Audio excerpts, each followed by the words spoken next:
हाँ जी, welcome to online study point. ਅੱਜ ਆਪਾਂ ਗੱਲ ਕਰਾਂਗੇ PTE ਦੇ ਵਿੱਚ ਰੀਟੇਲ ਲੈਕਚਰ ਦੇ ਬਾਰੇ।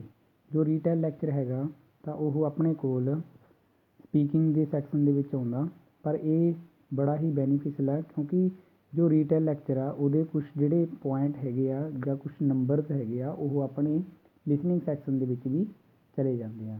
ਤਾਂ ਕਰਕੇ ਅੱਜ ਆਪਾਂ ਰੀਟੇਲ ਲੈਕਚਰ ਬਾਰੇ ਗੱਲ ਕਰਾਂਗੇ ਅਤੇ ਇਹਦੇ ਕੁਛ ਤੁਹਾਨੂੰ ਮੈਂ ਇੱਕ ਬਹੁਤ ਹੀ ਵਧੀਆ ਇੰਪੋਰਟੈਂਟ ਟੈਂਪਲੇਟ ਹੈਗਾ ਜਿਹਦੇ ਬਾਰੇ ਤੁਹਾਨੂੰ ਮੈਂ ਦੱਸੂੰਗਾ ਕਿ ਤੁਹਾਡੇ ਲਈ ਬਹੁਤ ਹੀ ਸੌਖਾ ਹੁੰਦਾ ਗਾ। ਤਾਂ ਰੀਟੇਲ ਲੈਕਚਰ ਦੇ ਬਾਰੇ ਜੇ ਆਪਾਂ ਗੱਲ ਕਰੀਏ ਤਾਂ ਇਹਦੇ ਵਿੱਚ ਸਭ ਤੋਂ ਪਹਿਲਾਂ ਤੁਹਾਨੂੰ ਸਕਰੀਨ ਦੇ ਉੱਪਰ ਕੁਛ ਰਿਕਾਰਡਿੰਗ ਆਊਗੀ ਅਤੇ ਰਿਕਾਰਡਿੰਗ ਦੇ ਨਾਲ ਤੁਹਾਨੂੰ ਕੋਈ ਇਮੇਜ ਵੀ ਦਿੱਤੀ ਹੋ ਸਕਦੀ ਹੈ ਅਤੇ ਕੋਈ ਵੀਡੀਓ ਵੀ ਦਿੱਤੀ ਹੋ ਸਕਦੀ ਹੈ। ਇਹ ਡਿਪੈਂਡ ਕਰਦਾ ਕੁਐਸਚਨ ਟੂ ਕੁਐਸਚਨ। ਤਾਂ ਜਿਹੜੇ ਰੀਟੇਲ ਲੈਕਚਰ ਦੇ ਵਿੱਚ ਜਦੋਂ ਤੁਸੀਂ ਸਟੱਡੀ ਕਰੋਗੇ ਤਾਂ ਸਭ ਤੋਂ ਪਹਿਲਾਂ ਤੁਹਾਡੇ ਕੋਲ 30 ਤੋਂ 35 ਸੈਕਿੰਡ ਦੀ ਕੋਈ ਵੀ ਇੱਕ ਆਡੀਓ ਹੋਊਗੀ। ਤੁਸੀਂ ਉਹਨੂੰ ਕੇਅਰਫੁਲੀ ਧਿਆਨ ਦੇ ਨਾਲ ਮੀਨਜ਼ ਕਿ ਬਹੁਤ ਹੀ ਵਧੀਆ ਤਰੀਕੇ ਨਾਲ ਉਹਨੂੰ ਸਮਝਣਾ ਅਤੇ ਕੋਸ਼ਿਸ਼ ਕਰਨੀ ਆ ਉਹਦੇ ਵਿੱਚੋਂ ਮੇਨ ਕੀਵਰਡਸ ਲੱਭਣ ਦੀ ਕੋਸ਼ਿਸ਼ ਕਰਨੀ ਆ ਕਿ ਤੁਸੀਂ ਕੀਵਰਡਸ ਨੂੰ ਨੋਟ ਕਰ ਸਕੋ। ਤਾਂ ਰੀਟੇਲ ਲੈਕਚਰ ਦੇ ਲਈ ਸਭ ਤੋਂ ਪਹਿਲਾਂ ਤੁਹਾਡੇ ਕੋਲ ਤੁਹਾਡਾ ਪੈਨ ਰੈਡੀ ਹੋਣਾ ਚਾਹੀਦਾ ਅਤੇ ਦੂਸਰਾ ਤੁਸੀਂ ਇੱਕ ਪ੍ਰੋਪਰ ਸੀਕੁਐਂਸ ਦੇ ਵਿੱਚ ਸਹੀ ਰਾਈਟਿੰਗ ਦੇ ਵਿੱਚ ਉਹਨੂੰ ਪ੍ਰੋਪਰ ਲਿਖ ਸਕੋ। ਅਤੇ ਤੁਹਾਡੇ ਜਿਹੜੇ ਤੁਸੀਂ ਕੀ ਹੈਗਾ ਰਾਈਟਿੰਗ ਇਸ ਤਰ੍ਹਾਂ ਨਾਲ ਕਰਨੀ ਹੈ ਕਿ ਤੁਹਾਨੂੰ ਆਪਣਾ ਖੁਦ ਦਾ ਲਿਖਿਆ ਹੋਇਆ ਵਰਡ ਸਮਝ ਆ ਜੇ। ਤਾਂ ਰੀਟੇਲ ਲੈਕਚਰ ਦੇ ਵਿੱਚ ਆਪਾਂ ਸਭ ਤੋਂ ਪਹਿਲਾਂ ਇਹ ਚੀਜ਼ ਹੋਊਗੀ ਕਿ ਕਿੰਨੇ ਟਾਈਪ ਦੇ ਹੁੰਦੇ, ਫਿਰ ਇਸ ਤੋਂ ਬਾਅਦ ਤੁਹਾਡੇ ਕੋਲ ਅਗੇਨ 3 ਸੈਕਿੰਡ ਹੁੰਦੇ ਹੈਗੇ, 3 ਤੋਂ 5 ਸੈਕਿੰਡ ਦਾ ਟਾਈਮ ਹੁੰਦਾ ਜਿਹਦੇ ਵਿੱਚ ਤੁਸੀਂ ਪ੍ਰੀਪੇਅਰ ਕਰਨਾ ਹੁੰਦਾ ਰੀਟੇਲ ਲੈਕਚਰ। ਤਾਂ ਉਹਦੇ ਵਿੱਚ ਤੁਸੀਂ ਕਿਸੇ ਵੀ ਤਰ੍ਹਾਂ ਦਾ ਆਪਣੇ ਅਕੋਰਡਿੰਗ ਤੁਸੀਂ ਕੋਈ ਵੀ ਟੈਂਪਲੇਟ ਯੂਜ਼ ਕਰਕੇ ਉਹਨੂੰ ਆਪਣੇ ਦੁਬਾਰੇ ਉਸੇ ਤਰੀਕੇ ਨਾਲ ਆਡੀਓ ਦੇ ਵਿੱਚ ਰਿਕਾਰਡ ਕਰਨਾ ਹੁੰਦਾ। ਤਾਂ ਰਿਕਾਰਡਿੰਗ ਜਿਹੜਾ ਟਾਈਮ ਹੁੰਦਾ ਉਹ 30 ਤੋਂ 35 ਤੋਂ 40 ਸੈਕਿੰਡ ਹੋ ਸਕਦਾ। ਇਹ ਡਿਪੈਂਡ ਕਰਦਾ ਤੁਹਾਡੇ 'ਤੇ ਕਿ ਤੁਸੀਂ ਕਿੰਨੇ ਕੀਵਰਡਸ ਆ ਜਿਹੜੇ ਉਹਦੇ ਵਿੱਚੋਂ ਨੋਟ ਕੀਤੇ ਆ ਅਤੇ ਤੁਸੀਂ ਉਹਨੂੰ ਕਿਸ ਤਰੀਕੇ ਨਾਲ ਐਕਸਪ੍ਰੈਸ ਕਰ ਸਕਦੇ ਹੋ। ਤਾਂ ਜੇ ਦੇਖਿਆ ਜਾਵੇ ਤਾਂ ਜਿਹੜਾ ਪੀਅਰਸਨ ਟੈਸਟ ਆਫ ਇੰਗਲਿਸ਼ ਹੈਗਾ ਉਹ ਇੱਕ ਕੰਪਿਊਟਰ ਬੇਸਡ ਹੋਣ ਕਰਕੇ ਉਹਦੇ ਵਿੱਚ ਐਲਗੋਰਿਦਮ ਦੀ ਲੈਂਗੁਏਜ ਹੁੰਦੀ ਹੈ। ਤਾਂ ਜ਼ਰੂਰੀ ਨਹੀਂ ਹੈ ਕਿ ਤੁਸੀਂ ਆਪਣਾ ਇੱਕ ਪਰਫੈਕਟ ਮੀਨਜ਼ ਕਿ ਤੁਸੀਂ ਗ੍ਰਾਮੈਟੀਕਲੀ ਇੱਕ ਇੱਦਾਂ ਦਾ ਵਧੀਆ ਟੈਂਪਲੇਟ ਲਓ ਅਤੇ ਵੀ ਤੁਸੀਂ ਉਹੀ ਚੀਜ਼ ਬੋਲਣੀ ਹੈ ਐਜ਼ ਏ ਵਰਡ ਨਹੀਂ। ਜੋ ਟੈਂਪਲੇਟ ਹੈਗਾ ਤੁਹਾਡੀ ਉਹ ਕੀ ਹੈ ਤੁਹਾਡੀ ਫਲੂਐਂਸੀ ਲਈ ਹੈ ਕਿ ਤੁਹਾਡੀ ਫਲੂਐਂਸੀ ਨਾ ਘਟੇ।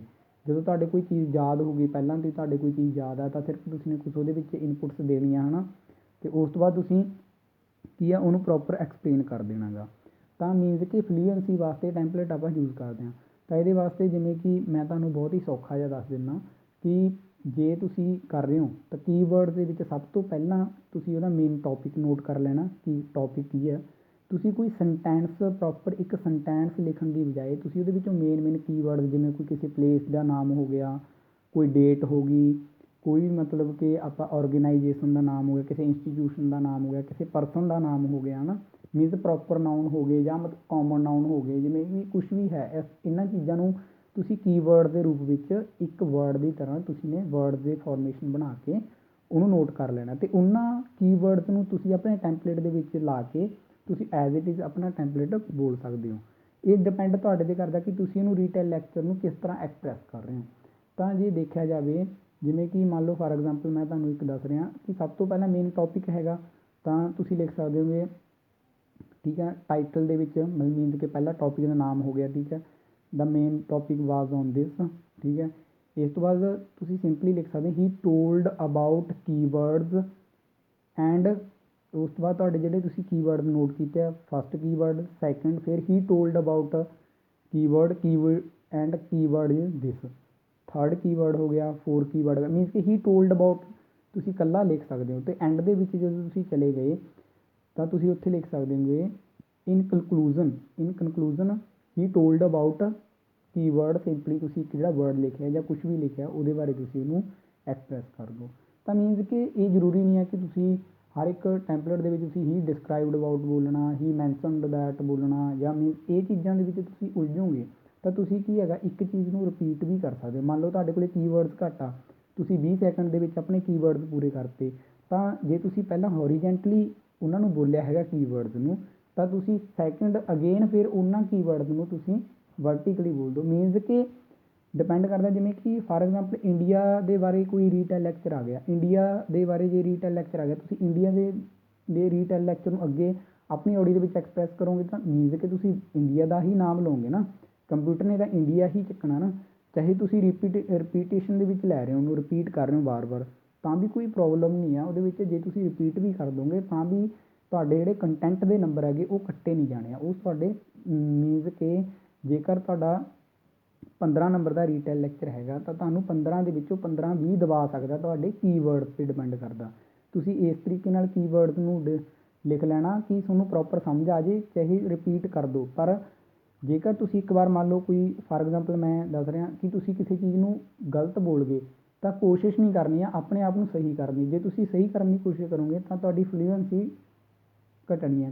ਫਲੂਐਂਸੀ ਕਿਉਂ ਘਟਣੀ ਹੈ? ਤੁਸੀਂ ਆਪਣੇ ਆਪ ਨੂੰ ਠੀਕ ਕਰਨ ਦੇ ਚੱਕਰ ਦੇ ਵਿੱਚ ਤੁਸੀਂ ਪੌਜ਼ ਲਓਗੇ ਤਾਂ ਤੁਹਾਡੀ ਜਿਹੜੀ ਫਲੂਐਂਸੀ ਹੈ ਉਹ ਘੱਟ ਹੋਣੀ ਹੈ, ਤਾਂ ਤੁਹਾਨੂੰ ਫਲੂਐਂਸੀ ਦੇ ਨੰਬਰ ਤੁਹਾਡੇ ਕੱਟੇ ਜਾਣੇ ਆ। ਅਤੇ ਜੇ ਤੁਸੀਂ ਕੋਈ ਔਖੇ ਵਰਡ ਯੂਜ਼ ਕਰੋਗੇ, ਠੀਕ ਹੈ, ਉਸ ਚੀਜ਼ ਨੂੰ ਰੀਟੇਲ ਲੈਕਚਰ ਨੂੰ ਐਕਸਪ੍ਰੈਸ ਕਰਨ ਵਾਸਤੇ, ਤਾਂ ਤੁਹਾਡੀ ਜਿਹੜੀ ਪ੍ਰੋਨੰਸੀਏਸ਼ਨ ਦੇ ਵਿੱਚ ਵੀ ਤੁਹਾਡੀ ਪ੍ਰੋਬਲਮ ਆਉਣੀ ਆ। ਤਾਂ ਪ੍ਰੋਨੰਸੀਏਸ਼ਨ ਇਸ ਤਰੀਕੇ ਨਾਲ ਕਰੋ ਕਿ ਤੁਸੀਂ ਸੌਖੇ ਤੋਂ ਸੌਖਾ ਟੈਂਪਲੇਟ ਕਰੋ। ਜਿਵੇਂ ਮੈਂ ਤੁਹਾਨੂੰ ਦੱਸਿਆ ਕਿ ਸਿੰਪਲੀ ਪਹਿਲਾਂ ਤੁਸੀਂ ਦਾ ਟੋਪਿਕ ਵਾਜ਼ ਔਨ ਦਿਸ, ਠੀਕ ਹੈ, ਐਂਡ ਦੈਨ ਫਿਰ he told about keywords, these are the keyword, second keyword, third keyword, fourth, ਇੱਦਾਂ ਕੀਵਰਡਸ ਦੇ ਵਿੱਚ ਹੀ ਤੁਸੀਂ ਉਹਨੂੰ ਐਕਸਪ੍ਰੈਸ ਕਰ ਦਿਓ। ਮੀਨਜ਼ ਕਿ ਜਿਹੜੇ ਤੁਹਾਡੇ ਕੀਵਰਡਸ ਹੈਗੇ ਉਹ ਜਿਹੜੇ ਵਰਡ ਨੇ ਉਹ ਅਸਲ ਰੀਟੇਲ ਲੈਕਚਰ ਦੇ ਵਿੱਚ ਤਾਂ ਹੋਣੇ ਆ ਨਾ, ਅਤੇ ਉਹਨਾਂ ਨੂੰ ਹੀ ਕੰਪਿਊਟਰ ਨੇ ਚੱਕਣਾ ਅਤੇ ਉਹਨੇ ਤੁਹਾਡੇ ਕੰਟੈਂਟ ਦੇ ਵਿੱਚੋਂ ਜਿਹੜਾ ਤੁਹਾਡਾ ਕੰਟੈਂਟ ਆ ਉਹਦੇ ਵਿੱਚੋਂ ਫੁੱਲ ਮਾਰਕਸ ਦੇ ਦੇਣੇ ਆ। ਅਤੇ ਤੁਹਾਡੀ ਪ੍ਰੋਨੰਸੀਏਸ਼ਨ ਵੀ ਸਹੀ ਹੋਣੀ ਹੈ ਜੇ ਤੁਹਾਡਾ ਸੌਖਾ ਟੈਂਪਲੇਟ ਹੋਊਗਾ। ਅਤੇ ਥਰਡ ਵਨ ਕੀ ਆ, ਤੁਹਾਡੀ ਫਲੂਐਂਸੀ ਵੀ ਨਹੀਂ ਖਰਾਬ ਹੋਣੀ ਹੈ, ਅਤੇ ਫਲੂਐਂਸੀ ਦੇ ਵਿੱਚ ਵੀ ਤੁਹਾਨੂੰ ਨੰਬਰ ਫੁੱਲ ਮਾਰਕਸ ਮਿਲ ਸਕਦੇ ਆ। ਤਾਂ ਤੁਸੀਂ ਰੀਟੇਲ ਲੈਕਚਰ ਨੂੰ ਇਸ ਤਰੀਕੇ ਨਾਲ ਪ੍ਰਪੇਅਰ ਕਰਨਾ ਕਿ ਤੁਸੀਂ